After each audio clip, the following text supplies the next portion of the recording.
YouTube fam, we are back. We're on it again with the Element Enduro Trailrunner 4x4, and today we're going to dive into the body modifications that I had spoke of before. Here's the body. I've already started a few cuts on it, but this video is going to be mostly focused on the cutting and the trimming that's going to be required to fit this right here. I spoke of this before. This is from Night Customs, 3D printed. We'll talk more about that in the video. And also in today's video will be the first time that I'm able to do a 2-camera setup. So I now have 2 cameras, so I can move over to the other camera. I'll do that now for some close-up shots. And here's a close-up of the front Night Customs bumper. Remember, this is 3D printed. You have to do some sanding. Some of this stuff you can't get rid of. It's really hard to do because of the tight spaces. But this is what's going to go on front of the Trailrunner. So without further ado, let's move on. And as always, cue up that intro footage.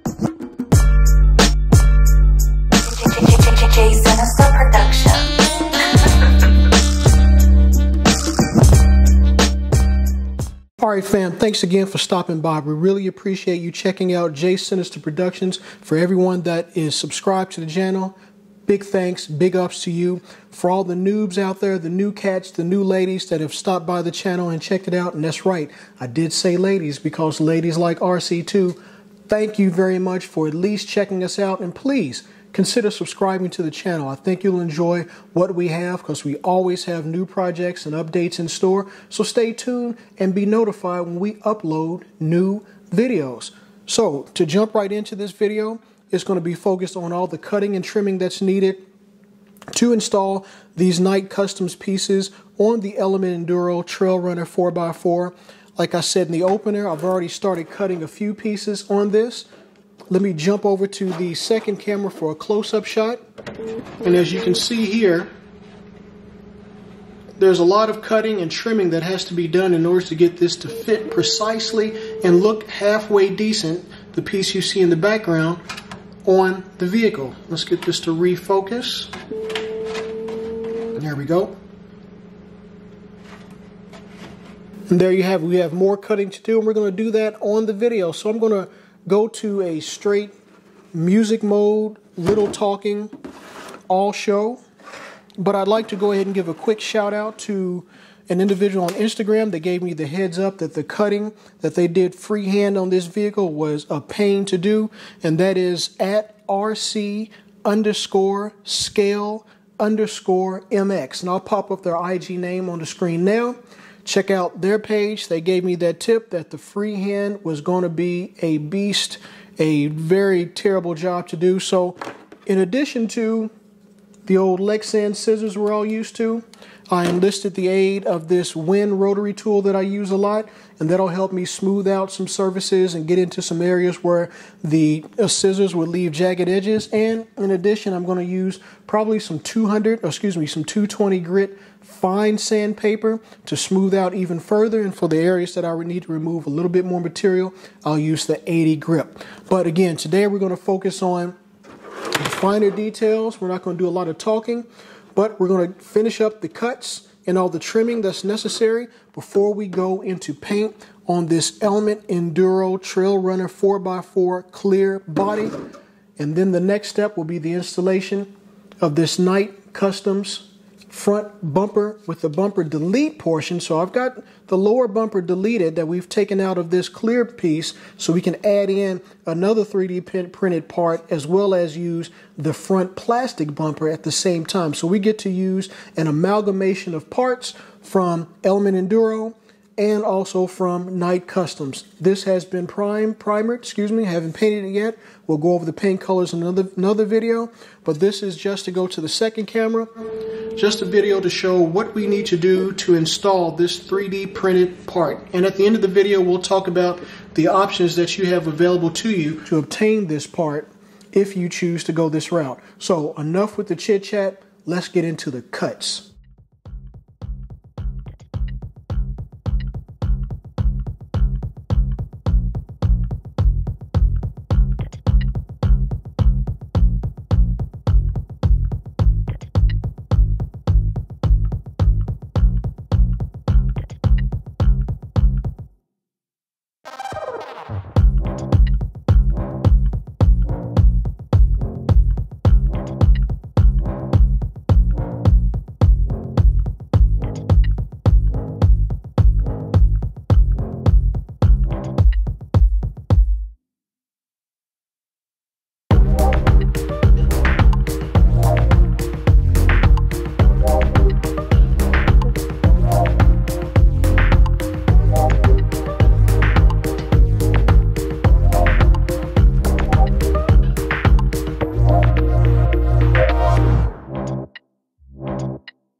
Alright fam, we are finished. All the cuts are done.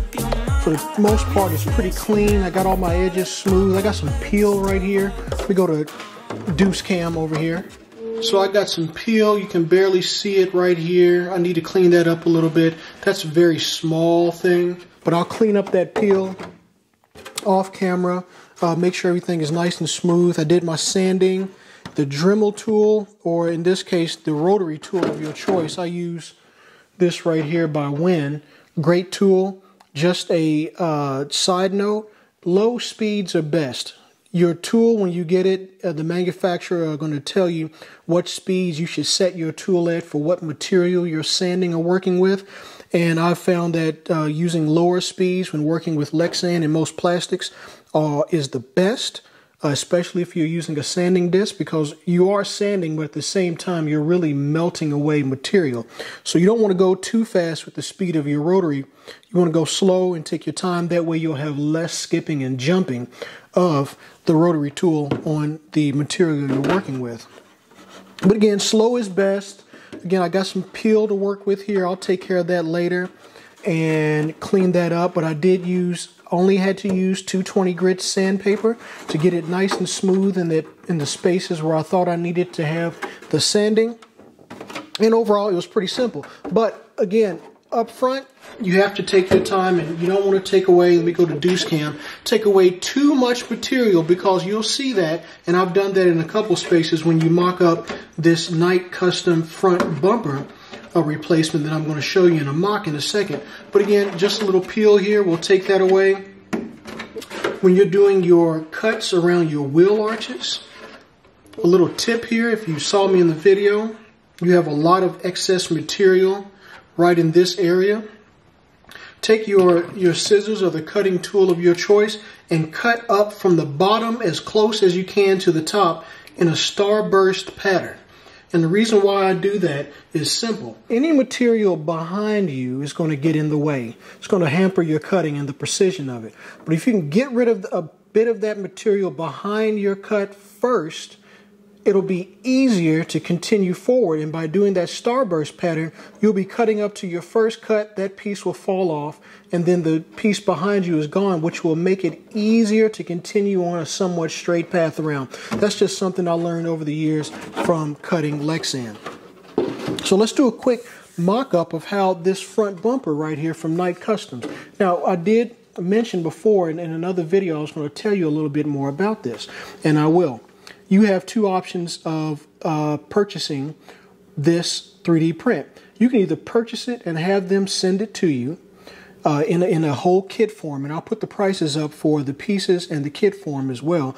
Or if you have access to a 3D printer, you can purchase this at a much less and reduced price than you would if you were to have them do the 3D printing for you and ship it to you. So the option I chose, since I have a 3D printer, was to go ahead and print it, and the cost was a lot less. And I've overlaid those prices before you at the time of this video of how much it's going to cost to either print yourself or have them print for you and ship to you. So I did the option of printing myself, and I think it turned out turned out pretty good. There's some pieces here that, you know, with 3D printing it's kind of hard to get some of the detail depending on the type of printer you have, the material and the settings, but it turned out very, very well. This print alone, by itself, this was a 10-hour print just to do this, 10 hours. And there's a roof rack that I have that you can have this tent that you stick in, a simulated tent that's folded down and packed away. That took me about 18 hours to print because I had to use a raft as well as some supports in order to get the print to work right. So it took longer, but in the end, it was worth it, and it was a little bit more cost effective for me. Also, of side note, I had mentioned on a previous video, probably the first video or the second video I did in this series about the rear valence, as to where those two little small discs that attach the rear valence to the rear bumper, they were missing. I spoke of the matter that I got in contact with Element Enduro and Team Associated, and what they did was, thank goodness, and a big up and a big shout out to them, is they're going to send me those missing parts along with the parts tree that they go on. So I'll have some extra parts. It's a very small thing, but I give them a lot of props and shout outs for taking care of their customers and sending something that is very, very small, and I don't have to use it because I can use an adhesive, but they stand behind their product, at least in this case with me, enough to go ahead and send that out to me free of charge. So again, big shout out and big thanks to Team Associated. So let's mock up this front bumper with a little painter's tape so you can get an idea of what this is going to look like once everything is finished. So we'll pull off some painter's tape and get a few pieces ready. I'm going to use 3 and then probably a few more. And we're going to attach this to the front, simulated how it's going to look once everything is done.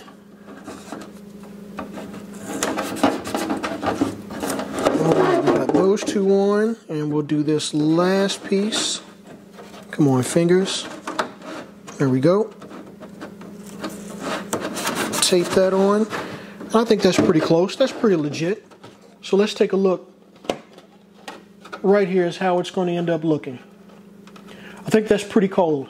Now, as I stated before, if you were to do this to the stock body that's already white, this piece here, the lens piece that's, you know, coming over this 3D printed piece, you would have to find a way to remove the stock paint from this area alone, and it can be done at this time. I can't remember how you do it, but it's going to be through some sanding or some sort of solvent to remove the paint, but it can be done. And that way you'll have this simulated lens headlamp cover right here. Let's go ahead and go to Deuce Cam. So this piece on the stock body, you'd have to remove all the white paint from it and the sticker, so you can have this simulated headlamp cover right here. And you can see from Deuce Cam right back here behind, this is the part where you're going to use some adhesive or maybe some shoe glue or shoe goo, excuse me, some servo tape, or I'm going to use some E6000 possibly. Oop, I got that out of frame. Some E6000 to attach this to the Lexan body. But all in all, I think it's going to turn out really clean. It's going to be pretty dope once I get everything done and affixed to the body. I'm going to color match this with the color I've chosen, and I also think that I'm going to do some accent painting in black, maybe for the grill portion here, paint that inside in black, but everything else will be a color that's going to match the body, and hopefully once I get it secured with the adhesive or fastener of choice, it's going to fit to the body more flush, and once the color is the same, you won't be able to see some of the imperfections. So fam, that's pretty much it for this taping. The Element Enduro Trailrunner 4x4 is coming along nicely. I'm going to clean up some of my edges and remove some of the, oops, there we go, some of the peel that you see here. Let me go to Deuce Cam. some of the peel that you see here along the edges and clean that up a little bit more, some sanding and maybe some more Dremel rotary tool work. And then we'll move on to the next phase, which is going to be the paint. I'm going to go ahead and prep everything else up as far as using my body reamer and ream out the holes for the side A-pillars, the door handles, the windshield wipers, the body post holes, the holes for the roof rack, and the holes for the rear bumper. And I'll also have some pieces which I didn't bring out that will fit right inside here. No cutting necessary for this rear headlamp. Is the rear tail lamp. Is the rear tail lamp buckets, which will fit right in here, and I'll be able to run some LEDs in so I can have a real cool stock looking rear tail lamp in the TRD fashion for this Toyota, not Toyota, but for this Trailrunner from Element Enduro. So again, fam, that's pretty much it. We're at the end. Thank you for subscribing. If you have subscribed to this channel, if you haven't subscribed, please consider subscribing to the channel. We do a lot of cool stuff with not just RC. Also, I've been focusing morely in the RC morely. More in particular, got to get that English right. Can't tear up the King's language, the English. More in particular, I've been focusing with the RC, but I do a lot of other things as well. And once I get more products to unbox and review, I will. But hey, the Trailrunner series is out there. Check out my other series on the Super Rock Ray, which is coming along very, very well and very nicely. I'm pretty much ready to maiden that. And I'll also have a series up soon on the Aero Scout S foam airplane that I've been working on when I maiden flight that. So that's all coming up in the future. Thanks again for subscribing. Really appreciate you. The subscribers of recent, thank you so much, because we're showing some positive growth in our numbers. That is really a good thing, because we know YouTube is very hard. It's a long game. It's like the stock market. You got to invest now and let it grow. It's not going to happen overnight, although it does for some, but not for this channel. We're going to crawl our way, maybe to the top, maybe midway to the top, but we'll be there. Thanks again for subscribing. Like, share, and comment below. And as always, let me add one more thing before I bounce with my exit stage left. When you're working on projects such as this, take your time. And if you're new to the game, expect failure. That's the only way you're going to learn, is by failing. And at least for me, I've learned a lot through failure. And I've made a lot of mistakes over the years messing with RC. I've got multiple decades doing RC. And I've learned some things, and I've learned them mostly by failure, and you will too. But so don't get discouraged if you fail. Keep pressing forward. This is Jay of J Sinister Productions, exiting stage left. So exit stage left.